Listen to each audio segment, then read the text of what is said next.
Hi, my baby. Good morning. I'm going to read you your bedtime story in the morning. Here, let me finish making my bed real quick. We're going to look at Huge Harold. I'm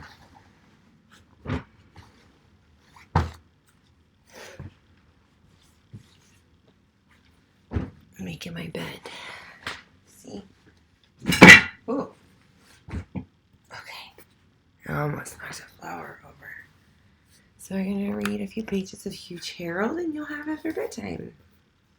Where were we? He was scared in the woods, if I remember correctly. He was.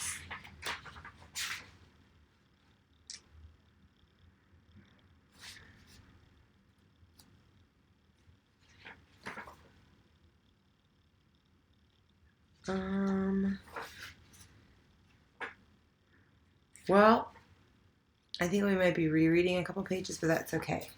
So, the page before, he was running away from the foxes. But now he's going to see these cows.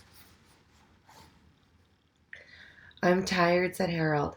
I'm through for the day. And he flopped down to rest on a big stack of hay.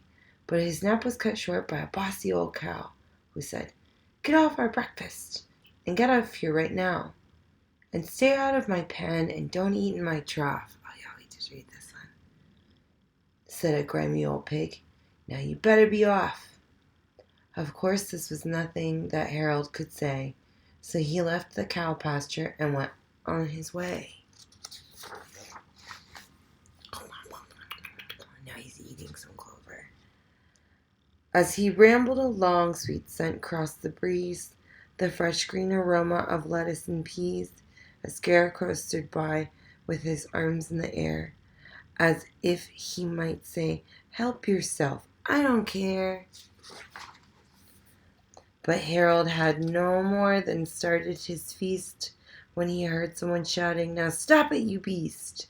A farmer came running across the barn lot, took aim with a rifle, and fired a shot. Harold had never been shot at before, and he raced in a panic for 5 miles or more. And he stopped at a creek and sat down on a rock and tried to relax and got over the shock. "A big rabbit like me isn't safe anywhere," he said with a long, weary sigh of despair, as he sat staring helplessly down at his toes. A raindrop surprisingly plopped on his nose.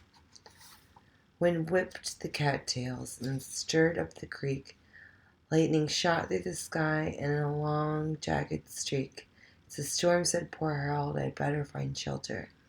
And away to a hilltop he ran, helter-skelter. He discovered a house, a deserted old place, with dark, ghostly windows like eyes on its face. He approached the old mansion with feelings of doubt. Which would be safer now, inside or out? His decision was made by a great thunder crash, and Harold was through the front door in a flash.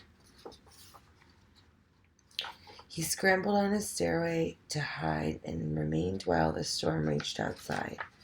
Thunder shook in the old house till it was dry. Thunder shook the old house till its dry timbers creaked. Lightning flashed in the windows. The wind bowled and shrieked. Through the whole afternoon the storm raged on, but finally it ran out of breath and was gone. Look at Harold. He's hiding under the stairs.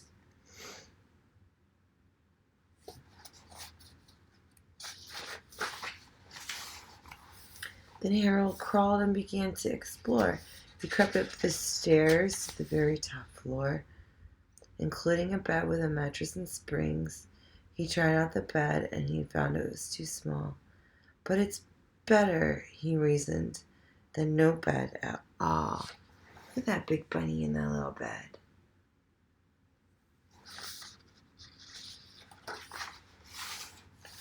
He awoke the next day to the squeak of a door and the sound of some footsteps below on the floor, and came face to face with 2 terrified boys. "It's a ghost! It's a ghost!" they both screamed as they fled. But one of them stopped. "It's a rabbit," he said. "Yes, that's the big rabbit. That Oliver Hatch." shot and missed in his vegetable patch, and away they both ran just as fast as they could to tell everyone in the whole neighborhood. I don't know.